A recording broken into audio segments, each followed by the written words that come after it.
going live.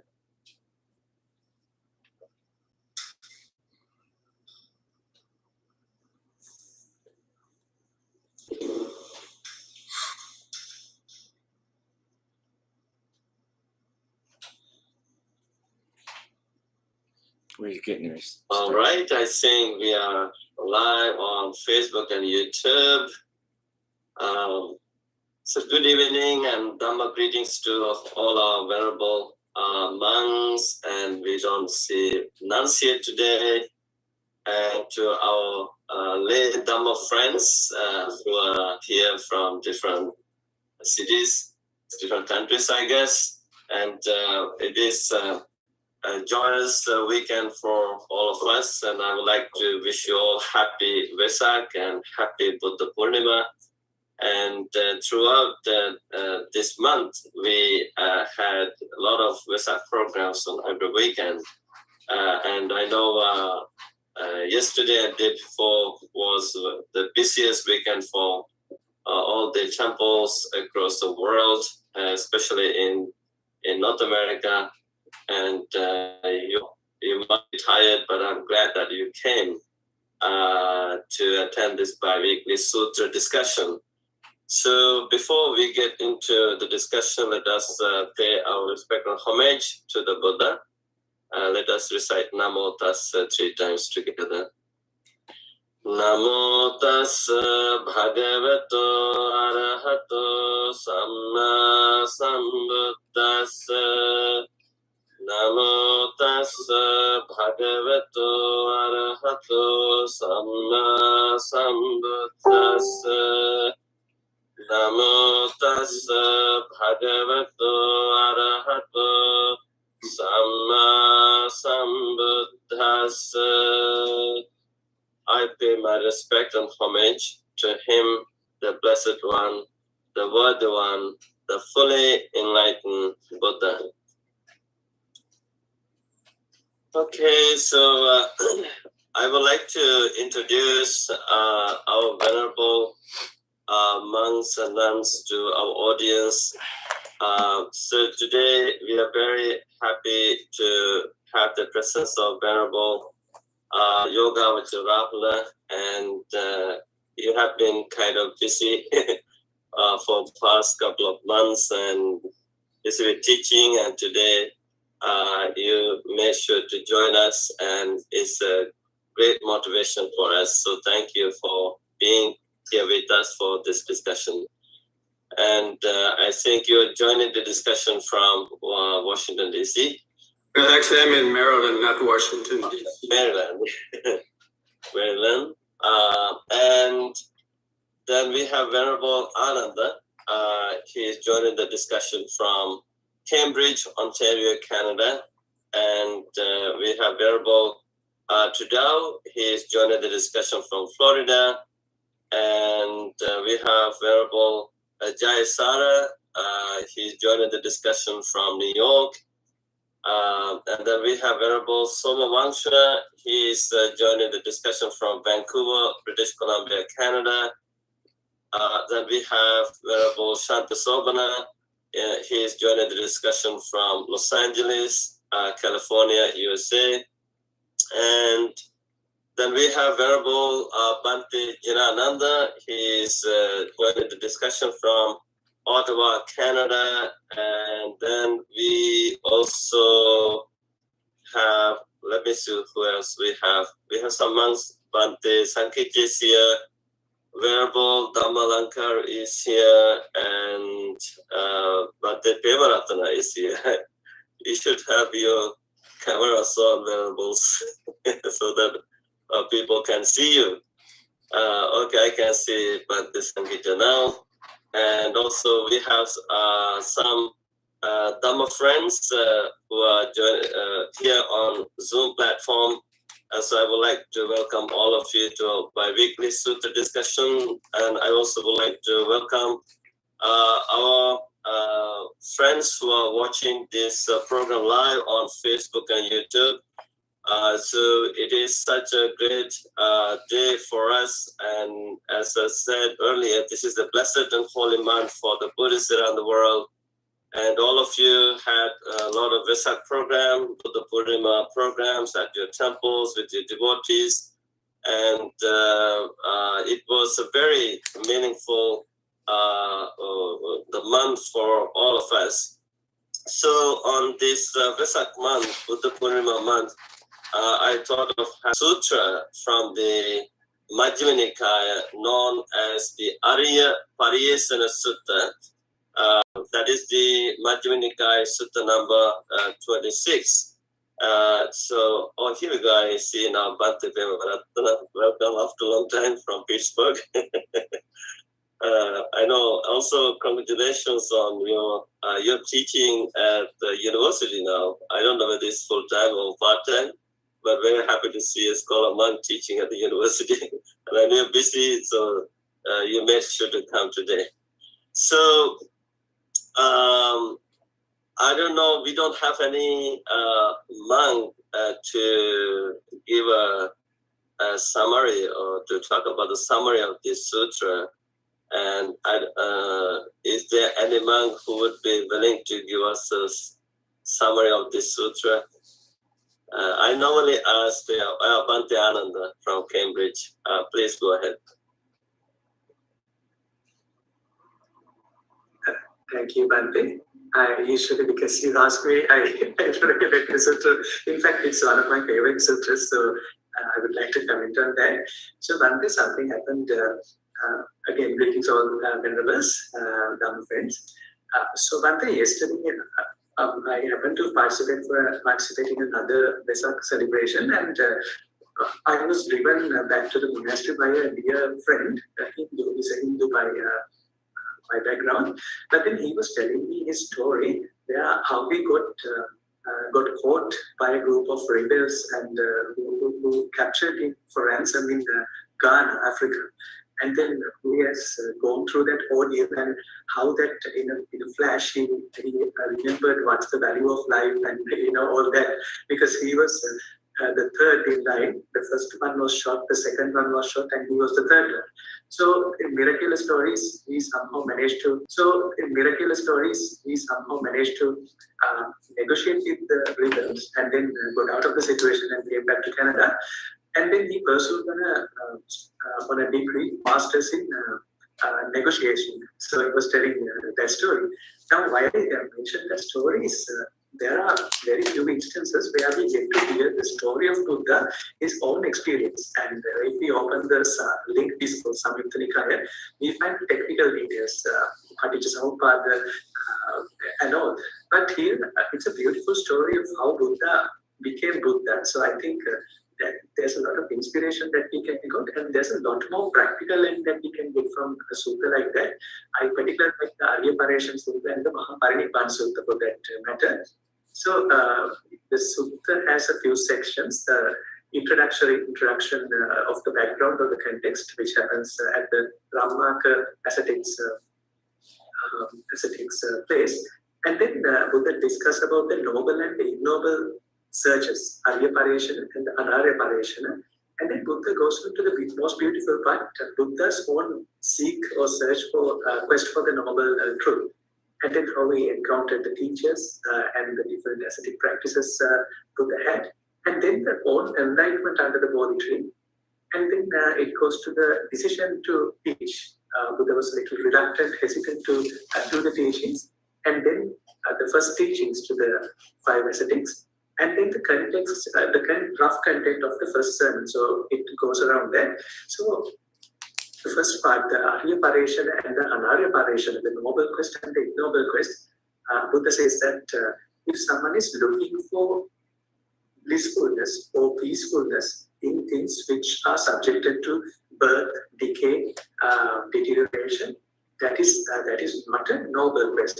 In fact, if you look for something which is not bound by the decay, depreciation, death and birth, that is a noble quest. So that's the first part. But then Buddha goes on to the next part, how Buddha went through this journey and how he left his lay life and became an ascetic. He spoke to the parents, while the parents were not so happy about it, he embarked on this journey. Now, that point also brings us to a small confusion. When I was learning in Sri Lanka, there's this story depicted, I think, which comes from the Lalita Vistara, that Buddha sort of went without informing anyone on the night when Rahula was born. So, contrary to that story, we find in Arya Parishon Sutta, everyone at home knew that Buddha was embarking on this journey. And then Buddha left on this journey and he met two great teachers, Alara Kalama and Ramabuddha Uttaka. And again, it's very interesting when you look at the background of these two great teachers. Alara Kalama happened to be a master of the yogic meditation practice, and the Ramabuddha Uttaka, whose father was Rama, and the teachings of Rama was continued by Ramabuddha Uttaka. They happened to be having slightly a Jainist form of asceticism, not confirmed, but they seem to prefer a more extreme form of asceticism, which Buddha also took on his own with his 5 friends, the Panchavagya Bhikkhu. And after that, so during that part, Buddha mastered, or Siddhartha Gautama mastered a very famous practice which was there at the time, the Ashtasamapatti, 8 states of jhanas which a person could achieve through different types of meditation, including specifically the yogic meditation. So, the first jhana, second jhana, third jhana, fourth jhana, and then the Akasanyana, Vijnana, Vijnayatana, Akinchanyayatana, Nevasanya, Nasanya. So 8 states of mind a person could achieve and look for the peacefulness, or the enlightenment. And then after that noble seeking, Buddha goes to this very hard form of asceticism, extreme form of asceticism, and then Buddha decided that my path is needed. And there's a very famous first beautiful word that we hear whenever Buddha reaches a dead end. Buddha says, King Satchagavesi, King Kusalagavesi. My quest is to find the ultimate Kusala, or the merit. So, there are a few keywords here, Paryeshana, Kusala. There are a few keywords I would like to comment on later after listening to all about this, my view of those. And then after the 2 teachings of Alara and Buddha, Buddha goes on to his own practice, and then finally there's the description of how Buddha gains enlightenment under the Bodhi tree and realization of that 4 noble truths. And then it comes to the next part. Buddha was a little hesitant to preach it or teach it to someone or even discuss it with someone because it's very hardly understood. Not a lot of people would understand what Buddha had to say because it was a different reality altogether. And then not a lot of people would understand what Buddha had to say because it was a different reality altogether. And then we find Sahampati Mahabrahma encouraging Buddha to go on and teach this teaching. And then we find that Buddha is looking who would be in the best position to understand what I'm going to say. And then 2 previous teachers have passed away since. And he finds the 5 friends or the ascetics, the Panchavagya Bhikkhu, would be the best to teach it. But then there's a very interesting encounter when Buddha approaches the Panchavagya Bhikkhu. They of course acknowledge Buddha, but they do not see Buddha as a special person. They see him as a peer or even not a special person. So, Avuso Amantrana. Buddha is not addressed as a Bhante. Bhante is a honorific, but he was addressed as an Avuso or Ayushman, which is an equal or someone below. And then Buddha goes on to discussing with these 5 months over a period of 7 days, long chat. So the chat was so intense, that discussion was so intense. While 3 of them were having the discussion, 2 had to go and look for the arms, do the Pindapata rounds, and then bring it back. And then those 2 stayed and the other 3 went up. So I'm sure the discussion was very intense and it took the day and night. So finally, it sort of gives a glimpse to what Buddha mentioned during his discussion. So we find Dhammacakkappavattana Sutta, which is a direct form of what Buddha mentioned. Dveme Bhikkave Pappajitena Sevikappa, Kamusu Kaldikani Yogo Ekwanto, Attakiramutani Yogo Dutti. And then I also find a resemblance in another beautiful sutta in the canon called the Nibbedika Sutta, because Buddha goes on to say that I'm not interested about the Kama Guna, which are beautiful, which are nice to the human eye. The eye, ear, nose, the input from the five faculties basically. If someone's looking for happiness or peacefulness through that, they haven't realized, and those are called the Kama Guna. They are not the Kama. So that is coming from Nibbedika Sutta. So then Buddha goes on to say that you may find these sensual pleasures in your normal world, and then you might even go to the first jhana, second jhana, and then find for that blissfulness. So the current practice at the day was to go into these 8 jhanas and then think that when you achieve a particular jhana, that's the ultimate form of blissfulness. So, for example, someone who's in the first jhana, when he reaches the second jhana, he would think that this is the best form of enlightenment that I can get. So he would want to go to the third jhana, fourth jhana, akasa jhana, etc. And Buddha goes on to say that there's a 9th jhana called the Sanya Veda and the Nirodha, which is neither of these 8 jhanas, and there you find enlightenment not in the previous 8 jhanas. So that's one of the last teachings, and it goes on for long. A few examples as well. So that's the rough description of the Arya Parishad Sutta. Yeah, thank you, Venerable Ananda. Actually, you did a good job summarizing the long sutra. There are a lot of contents to discuss. So we have just titled today's discussion as the In Search of Enlightenment, Buddha's scientific experiment of noble search and ignoble search. So I'm very positive, all of you, all our venerable monks who are here, you are very educated, you are academic, you have read Dhamma, the Sutra Pitaka, and I'm very positive you have read this sutra a zillion times. So at the beginning, I was having a very friendly conversation with Bhante Rahula. He's kind of interested in this sutra and it relates to him. So Bhante Rahula, how do you see this sutra, the noble search of the Buddha to enlightenment? Well, thank you very much, Bhante, and all the other venerables here. Yes, well, I can relate to this sutra because in my own life, I was born here in America and indulged in, hedonistic lifestyle, sensual pleasures. And this was in the 70s when Buddhism was not even known in America, in the 60s even. Yeah. And we never even heard about Buddhism. And I'd gotten a lot of mischief and so on. Even I went into the US Army and went to the Vietnam War. Fortunately, I didn't have to kill anybody. But anyway, when I got out, I wanted to travel to India. And so I took a course in world religions. And we studied Buddhism as one of those religions. And we had to write a paper on it. And so I chose Buddhism to write my paper on. I had to go to the library. At that time, there were only 4 books on Buddhism in the library in my town. But I was reading things like, of course, suffering and greed, hatred and delusion, the Noble Eightfold Path, the Four Noble Truths, enlightenment. And I was like, wow, where has this been all my life? I never heard this before.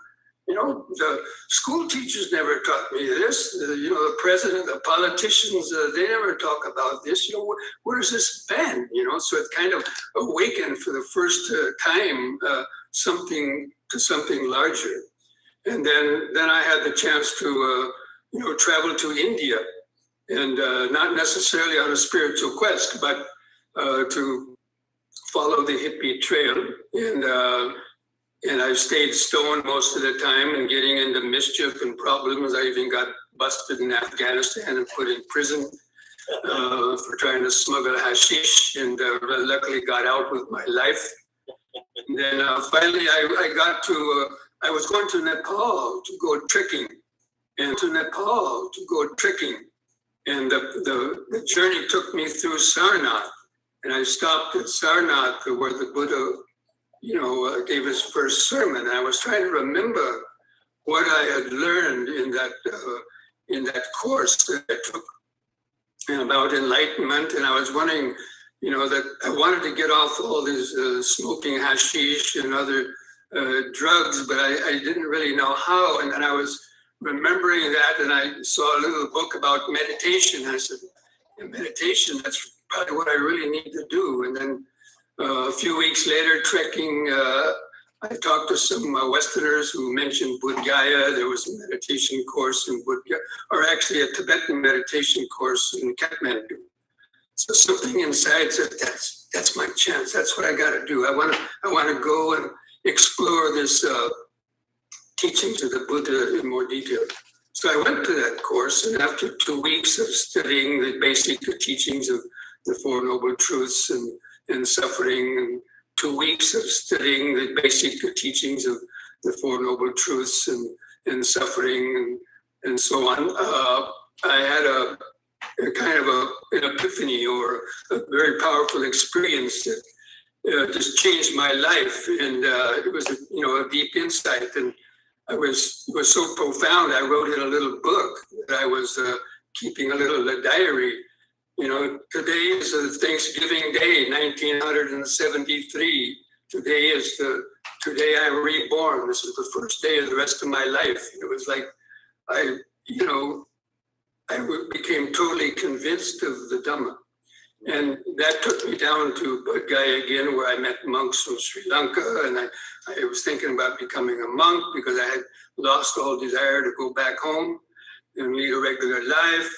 So I went down through India, traveling mostly by bus and train and hitchhiking, and went down to the tip of India and went across to Sri Lanka by boat, actually, from Rameshwaram to Kalimanar. And that was a great way to go there. And then